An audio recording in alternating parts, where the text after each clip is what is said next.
My name is Jordan Heath Rawlings. I'm on a mission to help Canadians navigate their finances. Join me on In This Economy as I help you understand the systems behind your money problems so you can finally start thriving even in these unpredictable times. Listen to In This Economy at the Frequency Podcast Network or wherever you get your podcasts. Find your frequency.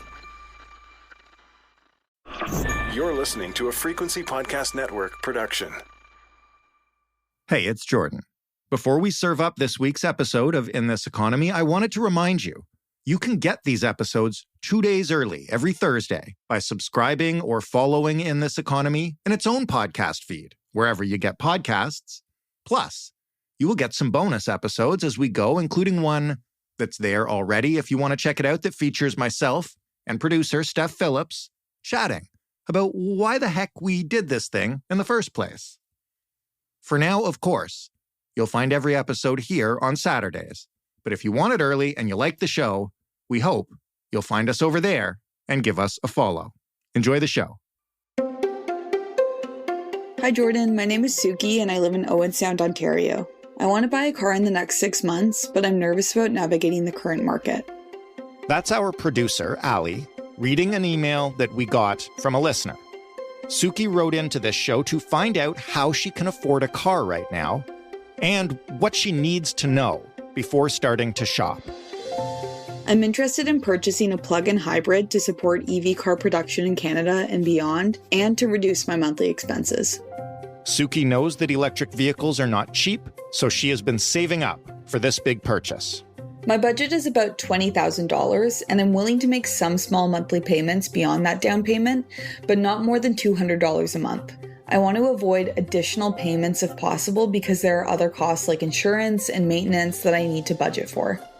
I've heard it's incredibly difficult to secure a car right now, and honestly, I just don't know where to start.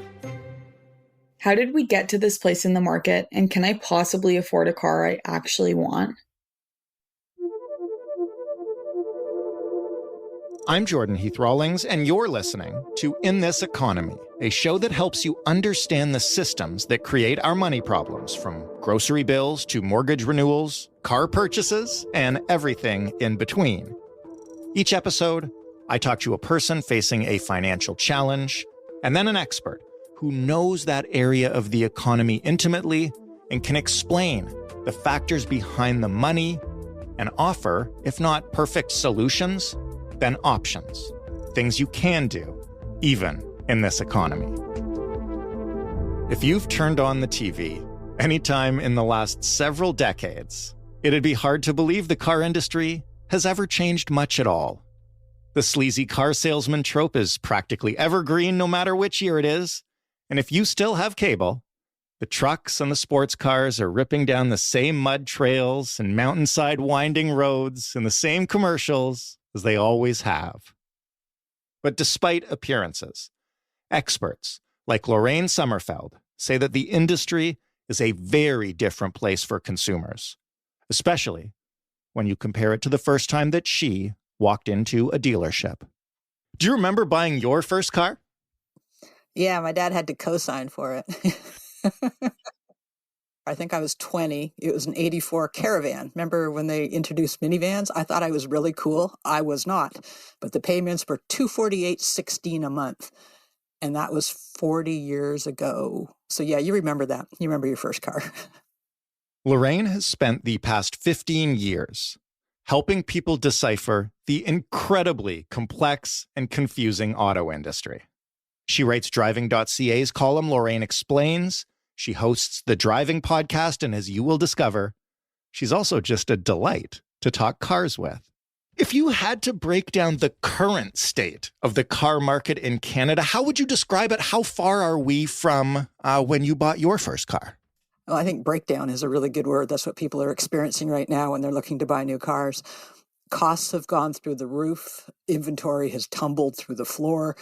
Everyone uses the words perfect storm. We're kind of still in that spot, and we didn't think it would last this long after the pandemic started to ease, except I think manufacturers are taking advantage of all those things, and it's going on longer than it should, frankly. Buyers are in a really, really lousy spot right now. Tell me about the ingredients that gave us that storm in the first place before we get to why it's still happening or whether or not there's greedflation here. Like, what created the problem in the first place? We've watched supply lines around the world like globally seized up as soon as the pandemic hit because it started in China. A lot of parts are coming out of China. Your car is made of pieces that come from all over the world, even if they're assembled, say here in Oshawa or down in the US, they are made of parts that come from all over. And the main components that had a scarcity immediately were the superconductors, the chips. Cars can have thousands of those chips in them. And people with personal computers and laptops, those manufacturers were in line first to get the chips. The automakers didn't realize they were going to be hit with this. And as you remember, every kid needed a laptop. Everybody needed a way to work from home all of a sudden. So the shortages of chips caused the car market to seize up. And the inventory just fell. And dealers, if they had cars on the lot, they were getting full pop for them almost immediately because they knew they weren't getting any more on order. As the pipeline opened a little bit, they started putting those chips into their highest selling vehicles with the biggest margins, as you can imagine a manufacturer would do. But that's bad news for people that just want a basic car to get around in, which is a lot of us. So our listener, Suki, has exactly that problem. She's trying to get a basic vehicle to get around in, and she wants to hopefully buy an EV or a hybrid because she cares about the environment and she's concerned about the cost of gas.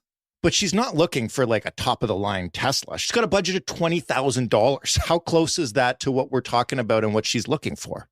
Right now, new car prices in Canada, they just took an average Auto Trader, and it's $66,000. That doesn't mean you can't get a car for less. That's the average cost of a new car. Average. You factor in all those huge pickup trucks and everything you see that people really, really want to buy. You see why it's so high. It's gone up 47% since 2019. I'm not crazy. Those are the numbers. Wow. It's terrible. And again, with manufacturers wanting to sell the higher trim models, there's fewer options for somebody like Suki who walks in. I have a little hatchback. And when I renewed my lease, it was worth more than what I paid for it 3 years ago. We've never seen the market like this. We've never seen the industry this upside down. That said, she can still go in and find a lesser like mine, like something in a lower trim level. You have to look harder. The internet is your best friend. It's the best tool you have. You can look around. Used car prices, which were obscene, are finally softening a little bit. She could look in the used car market. Stick with a registered dealer. Stick with someone registered with a government. Don't curbside. Don't go through Kijiji and stuff unless it's a dealer that you have some recourse with. Huge, huge thing. We're going to get into that, but you just said something that kind of blew my mind. I don't know anything about buying cars. As a family, we bought our first car a few years ago. We paid $8,000 for a 2015 Hyundai Accent, and it works fine. So that's literally the last thing I'll ever consider till that car breaks down. But the one thing I know about cars, or thought I knew, is that like they lose value the second you drive them off the lot. You just said you brought yours back to renew the lease and it was worth more. It was worth twice what I owed on the payout. And I've been telling people, because at the time that when I signed the lease in 2020, right as the pandemic was getting going, like in March, manufacturers, when you lease a car from them, they put a buyout amount. And they say, when you return it, if you want to buy it, that will be the amount. So they're kind of looking into the future. And this is all leases. And usually when you take the car back, they try and ding you left, right, and center. It's like, oh, the tires don't match. Oh, we found a scratch. And they bite all that back off what, you owe on it. This time around, they want their hands on those cars because used cars have never been worth so much. And so they're coming at people, and most dealerships are giving money back. When you turn in your lease, they're giving you cash because they know it's worth more than that buyout amount. And mine was worth double what the buyout amount was. And they knew I wasn't giving that car back. So, has there ever been a time like this before in the auto industry? You've been in this industry for a while. No, we've never seen anything like this. Cars are a depreciating thing. People think they're an asset. It's like, no, cars are not an asset. They're always going to cost you. It's the gift that keeps on taking. Not now. Now, actually, I've told people, if you have a second car you're not using, if you're working from home, now's the time. The last couple of years, sell it. You'll never get more money for that car. People are getting more for cars than they paid for them. Who has ever said that? Like, that doesn't happen. It's happening.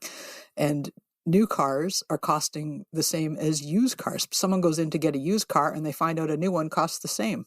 It's crazy. It's crazy times, and dealers are taking full advantage of that. And if someone says, well, I don't want to spend that much, I don't want that trim level, they go, someone else will buy. Huh. Yeah, it's not nice. Sounds like a very tough time to be a buyer, particularly a first-time buyer who has to navigate. I mean, I would be intimidated enough in normal times trying to buy a car. Yeah, it's challenging. It doesn't mean that all dealers are terrible people. Having a relationship with them helps. So if someone in Suki's family has been going to the same dealer, for several purchases or something, that can help you. But again, the internet doesn't know that you're a young woman. They don't know if you don't know anything about cars or not. So use your internet for information. Look at median prices in your area, compare them on sites like driving.ca, which I work for, and Auto Trader, so you can get an idea of what the car is worth. Lorraine, could you back up for 1 second and maybe just start by explaining the difference between buying and leasing for us? Okay, if you lease something, you're basically spending an amount every month to rent a car. That's how you have to look at it. And at the end of the term, which can be 2 years, 3 years, 4 years, you can lease it any term you want. You can figure that out. At the end of it, you hand it back to them. You don't have a car. So you make sure it's an amount that you don't mind spending. Is it worth it to you to have a car for $100 a week or $200 a week? And you might say, yes, it is, or no, it's not. Understand, though, that those prices have gone up too. People traditionally went into leasing if it was business and they were rich people or businesses were writing it off, or people who said, if I buy it, it's $800 a month. If I lease it, it's $600. And that was a trap a lot of people fell into. And they end up at the end of 4 years holding nothing. So be very cautious if that's not something that you're comfortable with in your budget. At the end of that term, you don't have anything.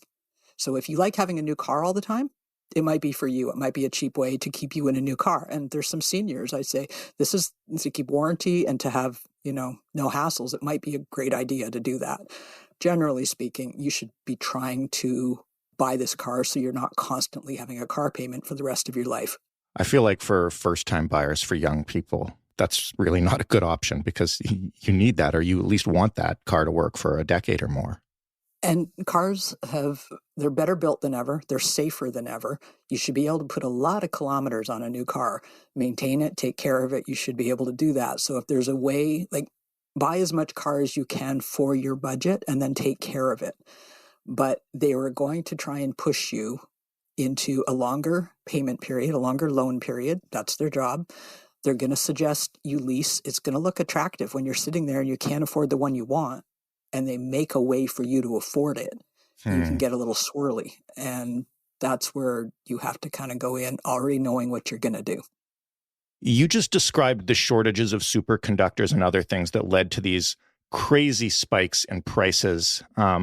Again, I'm no auto industry expert. I know, because I am an electronics geek, I know that demand has eased, or at least there's a lot more supply available. Started happening maybe a year ago, maybe even a little more. So let's get into why prices are still like this. Inventory rates for cars in Canada has still not rebounded to where it was. It's coming back. No province is back up to where they were. Things are moving. Things are coming through the pipe. They're getting inventory. They're getting deliveries. Inflation came along right when the storm was settling a little bit. Interest rates jacked. And interest rates, again, you have to factor that financing into the cost of your car if you're financing it. And it could double the price over 6 years or however long the term is that you take. Consumers have to be really smart and look at the big numbers, even though it's scary. Look at the whole thing, because otherwise you're spending $70,000 on a car that's worth $35,000. A quick sidebar here. This is for those getting their first car as well as anyone looking to trade theirs in for something new. Taking on negative equity, as Lorraine said, essentially means that you owe more money for the car you're driving off the lot than that car is actually worth. That could be because you didn't finish paying off your last car loan, or even because a salesperson is convincing you to get a bunch of add-ons. Okay, we'll go back to Lorraine. Negative equity is a massive problem. You're in a car that you owe on the last car, and you've rolled it into a new car loan. And it's legal in Canada for them to give you a car loan that's 120% of the vehicle you're buying, so that you can buy extended warranties and fancy mats and stuff. It's predatory. It's not good. And you have to be smart. You're a consumer. You have to arm yourself and know what you want to do. So someone like Suki, anybody buying their first car, never been to a dealership, probably has those ideas in their head about car salesmen, thanks to stereotypes. And what do you tell those people? What should they be on the lookout for when they walk into a dealership? You know, can they trust that salespeople have their best interests in mind? Are salespeople working on commission?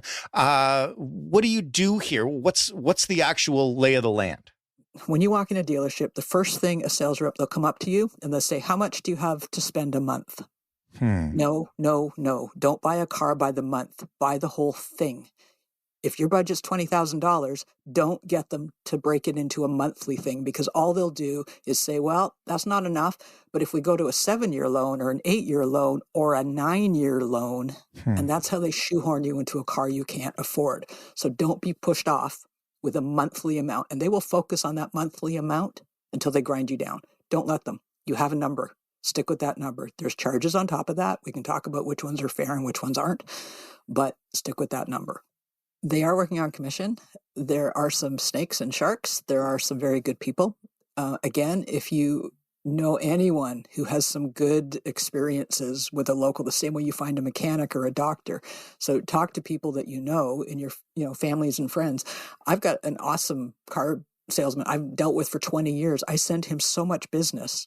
I know that he's not going to rip anybody off, because it would just, seize up a pipeline for him. But a consumer needs to know what their budget is and what they want. And again, go online and do the research. Suki wants, she said, plug-in hybrid or an EV. Not going to happen on a $20,000 budget. Not at all, eh? No, an EV, and plus wait. Like the wait times on EVs are insane, because, people want them. That said, there's a lot of them. She would receive a federal rebate up to $5,000 on that plug-in or on the electric. So investigate where the rebates would come into play. That can bring your price down as well. Some of those rebates can be on used vehicles. So you might get a partial rebate on a used one, but use designated sites, use places like AutoTrader, like driving.ca that are accredited, and check out price ranges where you live. And 20,000 is, I like that number because I like a little car. I have a little hatchback, but going to have to do some research. Probably not looking at new on a hybrid. Yeah. And there's like the prime hybrid, the RAV4, which is there's 5 to 8 year wait lists. Oh man. For new. She walks into a dealership with $20,000. Let's assume that this is not a dealer that's trying to rip her off. Okay. She walks into a new car dealer with $20,000. What are they going to say? They're going to try and get her to turn that into a down payment is what they're going to do. They will want to sell her some financing because they make money on that financing. Because interest rates are high, I would suggest Suki talks to her bank first. She might be able to get a better rate through her bank. But if not, deals are starting to come back a little bit. She might be able to get a preferred rate from a dealer. And even it's called tied financing, and it really stinks. It's not very moral, if you ask me. They can force you to take their financing, and a car loan is open. So if you have a car loan, you can pay it off anytime without repercussion. You don't have to pay it. It's not like a mortgage. So what she might end up doing is, if the only car she can get that's in stock and has full warranty and it's new, but it's $25,000, she might finance that $5,000. Let them have their loan for a few months and then pay the thing out if she can, or just pay it until it's off. She's at a pitchy point for the kind of car she wants. But again, talk ahead of time to people and know what the car is worth. If you're going used, make sure it checks out with a Carfax. And again, a registered dealer will do all this stuff for you, which is good. $20,000 might turn into a down payment instead of a car thing, unless she can find a decent used one. When you look at financing and you look at the rates provided by the dealership and stuff like that, does it make sense, let's assume that $20,000 won't get her the car she wants outright, or whatever number anybody's looking at for their own budget. Does it make sense to go to your bank and use a line of credit to secure that money and just buy the car outright and then pay your bank back so you don't have to get involved with the dealership? Or do the rates not generally match up? This is a personal comfort zone thing. I don't think putting a car on a personal line of credit is a very smart thing to do. Usually line of credits tied to cars are not a good idea. And I believe that because line of credits can be yanked. We're going to see this happen. I'm probably going to see this happen. You don't have as much control, and line of credits tend to be big, whereas a car loan specific, it's tied to the car and it can't be jerked around, frankly. Used cars. You've already mentioned a couple times. Make sure you're researching on reputable sites. What is the best route to go when you think you've got an idea of a few kinds of cars that would work and you think you have an idea about what they should cost? What next? Drive them. We're getting away from test drives, and it's a really dumb thing because every time. Why has that happened? What don't we buy online already? Now we buy cars online. People are used to that. But the thing is, when you get in a vehicle, no matter how much you've read and if you've fallen in love with it and all the rest of it, if you get in it, and depending on your height and size and stature and everything else, if the seat doesn't adjust properly for you, or the A-pillars are blocking and giving you blind spots that make you really uncomfortable and maybe not safe for pedestrians and cyclists, until you actually physically get in that car, you don't know that. And so I wish people would at least get in the vehicles that they're contemplating buying.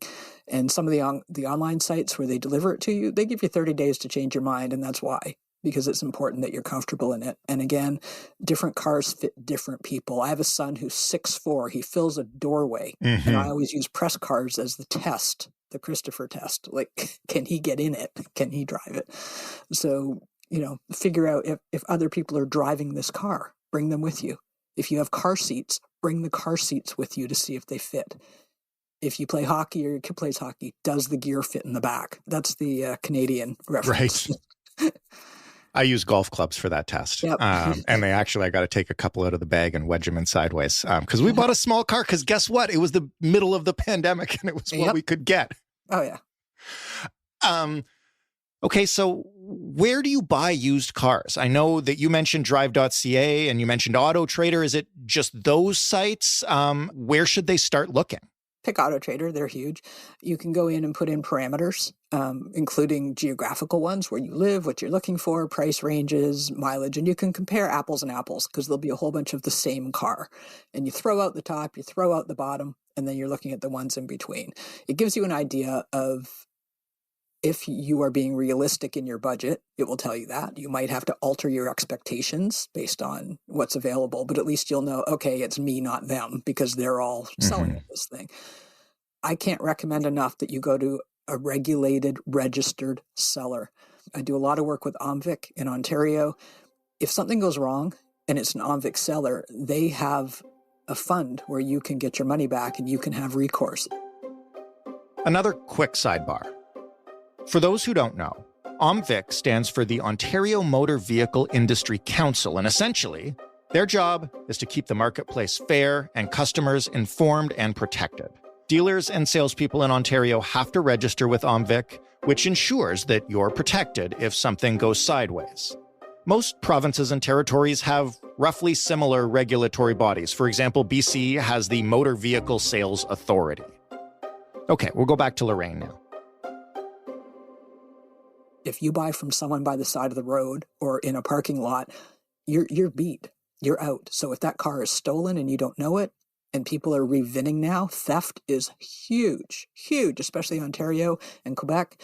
You have to be so careful. I don't want that layer. How do I know if this guy's sketchy or this person doesn't really own the car? So registered dealers give you recourse. So it's very important. So again, finding one that you trust. All dealers sell used cars as well. If there's someone you can trust, they make more margin on those. Mm-hmm.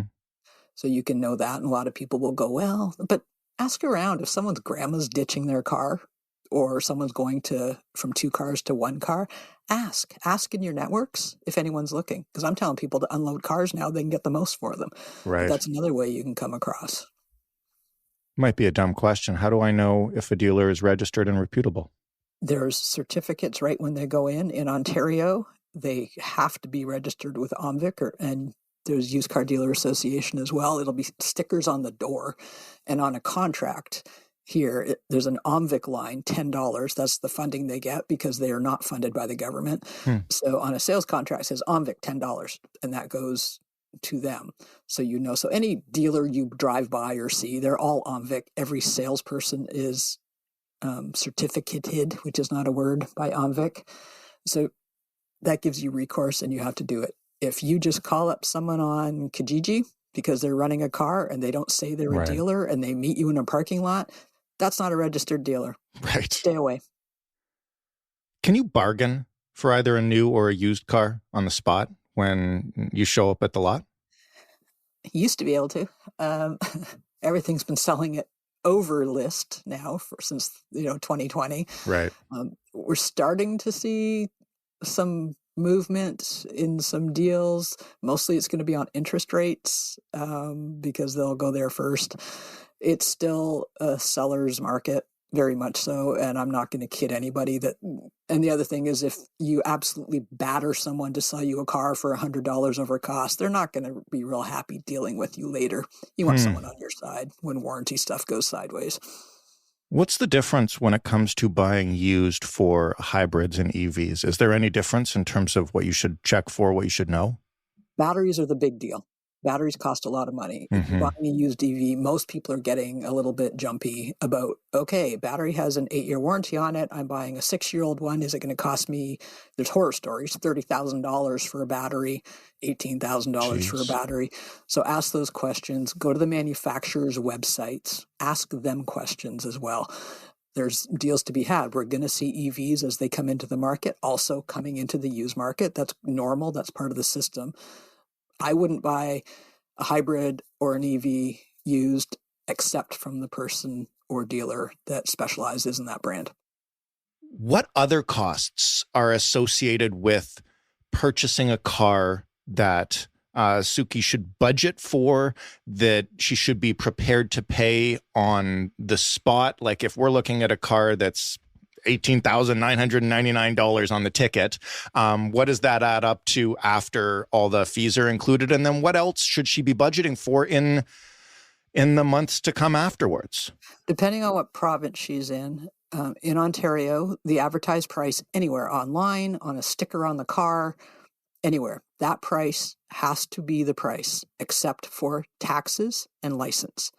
Now, what's happening in our greedy times is a lot of tide selling. You're going in and they're saying, well, we already did undercoating on it, and we already did tinting, and we already have tire protection. You have to pay that stuff. It's already on the car. Those are things you probably don't want. And if you do want them, it's because you did research and decided you wanted them. It should be up to you, not when you've been trapped in that little airless room and they batter you into taking things. Don't let them do that to you. I mean, you have to go in that room, but know ahead of time what you want. So sounds like a hostage situation. You're not making this sound a ton of fun, Lorraine. You know what? But if you're armed, think about if you're a hostage and then you go, aha, I have information as my weapon. So nice. You can do that. But there's a ton of stuff they're going to try and sell you. And lately they've been just doing it to the car already and saying, take it or leave it. But when they sit you down at just the desk, they'll go, okay, here's anything that says fee or $500 for this or something, like all these weird fees, highlight them and actually don't sign it. Get them to write it all up, go home and read the whole thing. And then go back and go, okay, I read this. I'm in Ontario. You can't charge me this, and this. Like, this is crazy. And they're going to tell you need tire protection. And they'll go, Suki, if you bark the wheel and it gets all broken, it'll be replaced. You don't need tire protection. That's a scam. So don't do that. And sorry, dealers listening to this, but we all know it. You might want heat protection panels. I mean, I have them on mine because I drive at a gravel road at the cottage. So having that stuff on it. Rust protection, I do that on my own. They send that out to be done. You can go out and do it yourself. Winter tires, that's a real thing. And sometimes if you're financing a vehicle, it makes sense to factor in winter tires at the time. Because, otherwise 6 months later, you got to go fork out $1,000 and you're going, but winter tires are great. You need them. And your tires should last you 4 or 5 years. If you've got winters, they're going to last longer. Insurance, I'm sure Suki will talk to her insurance company before she signs a contract to see how much her insurance is. Different cars have different rates depending on their theft and stealability. So you have to do that. Open the gas door and see if it's high octane fuel or normal.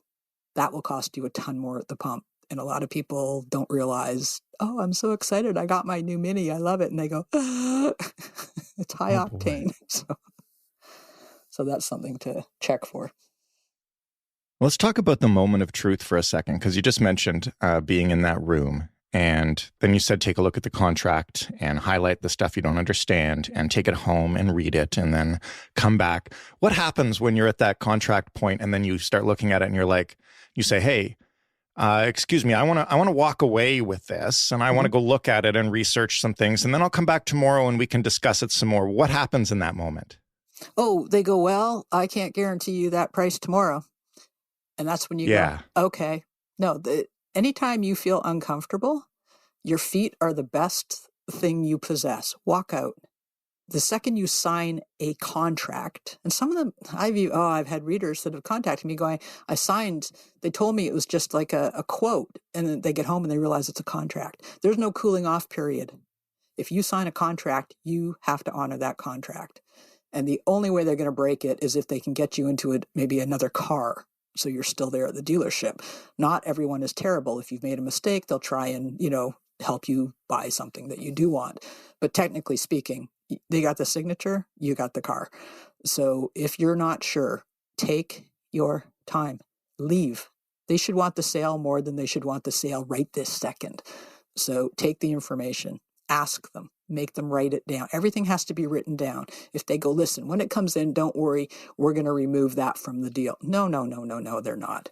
No, everything has to be in writing. Find the sales manager if your sales rep isn't very clear. The other thing is if you have a sales rep and you're not very comfortable with them, ask for another one. Hurt their feelings. Who cares? Say you would like to deal with somebody else. And if they say no, go to another dealer. One other option I want to mention while it's here is because I'm sure there are some people listening who may even have less than 20 grand or may even be wondering if they need to own a car at all. A lot of people, especially those in cities, are using rental car services like Communauto or Evo out in BC. When does it become a better deal to use those kind of things as opposed to trying to buy a car? Like, who's a good fit for that? Honestly, I'm going to write myself out of a job in the very near future. If you don't need a car, if there's any way you can get around buying a car, don't buy a car. It is so much money on so many things that it ends up owning you. If you're in a core and you can get around without a car, the hardest thing, I call it the kitty litter thing. That's the hardest thing to get home is kitty litter because it weighs a ton. So if you plan that you can mooch a ride off somebody or have a wagon or whatever every couple months or whenever you need it. So I understand there's times for a vacation, a lot of people will buy a really big vehicle because they imagine they're 1 week away when they have the whole family and grandma in a minivan. So they buy this minivan that drives around empty all year, basically, until that trip. I say, don't do that. Don't picture the 1 week a year you're going to use it. Picture the other 51 and buy what you need and then rent a minivan for that 1 week when everyone is together. So you can look at it that way. There's people that absolutely have to have transportation. They need a car. I understand. So there's zero coming from me on that. But if you have the opportunity not to, and this is when students graduate and if they start working in a core and they don't have a car, if they don't get used to a car, they're probably not going to be as fast to run and get one because there's a lot of money every month. Once you bought a car, and we're assuming now that Suki and others haven't just listened to what you had to say and just turned this off already, fine, I don't need one. Let's assume they do. Are there any other ways for someone like Suki, who's going to blow a huge chunk of money on this car and will probably feel pretty poor afterwards, to keep costs down once you've got it? Maintain it. Maintenance is so much cheaper than repair. Get a tech that you trust. Take your owner's manual and put it in the bathroom. It's the only place you'll read it. Read it. You will learn a lot about your car in that manual. Just the way you don't know how much your phone can do in your computer. It's the same with your car. So read the manual.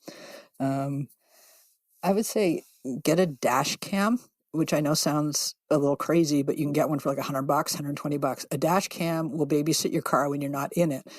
And for insurance, it can be, if somebody hits your car, like a hit and run, a dash cam can capture that. You show that to your insurance company, they know you're not at fault. The difference between an at fault or a not at fault can be astronomical on your insurance premiums. So a dash cam is a little bit of like a buffer, or get out of jail free card, especially for insurance companies, because it takes away all the questions. Yep, someone came down and clipped my car and wrecked it. You won't get dinged for that, and your car will be repaired. Lorraine, thank you so much for this. I feel empowered. I feel like I want to go out and haggle with some sales reps and walk away. Just know what you want. That's it. Thanks again. Thanks, Jordan. I'm really grateful that Lorraine could share her insights and tips and wisdom with us, and I really think we could have used them when we were buying our first car. Just to summarize here as we wrap up, if you want to get the best possible deal for yourself on a car in this economy, here's what you do. First, just know your numbers. How much do you have to spend on a vehicle? And what can you afford to spend up front? And what monthly payments can you make work on top of that? Like Lorraine said, these are not assets in the long term, so make sure that you're happy with the car you're getting now for the price that you may still be paying for it down the road. Second, avoid buying by the month or leasing long term. The best thing to do financially is pay up front for as much of the car as you can possibly afford. Dealerships will back you into drawn-out monthly payment plans until suddenly you're locked into a 7-year contract for a car you couldn't afford in the first place. If you don't have enough for an upfront payment, Lorraine recommends skipping the car salesman's deals and going to your bank. Ask them about a car loan and what kind of payment plan they can set up. This will help you avoid the changing interest rates that can come with a dealership's month-to-month plans or even with a line of credit. Third, if you need a used car, stick with a registered dealer. This isn't complicated. Don't shop curbside or through Kijiji unless it's with someone that you already know and trust. If the car you've purchased is faulty or isn't a good fit, you'll be very glad you did that. Finally, remember, before you hit the lots and the sites, do your research. If you've got a specific brand and model in mind, look into what it typically sells for and what other people are saying about mileage and durability. If you've got more questions about it, try reaching out to the brand yourself. If anyone you know drives a car like that, sit them down and ask them about it.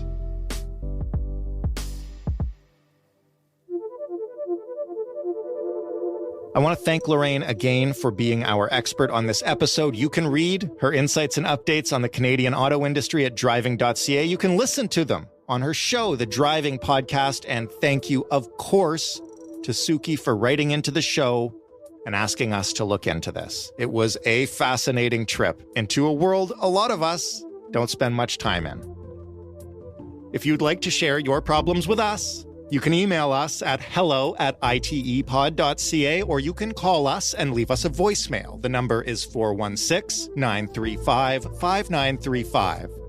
We don't need your real name. We do need your real numbers. You can find us on social media. We're on Instagram and TikTok at InThisEconomyPod.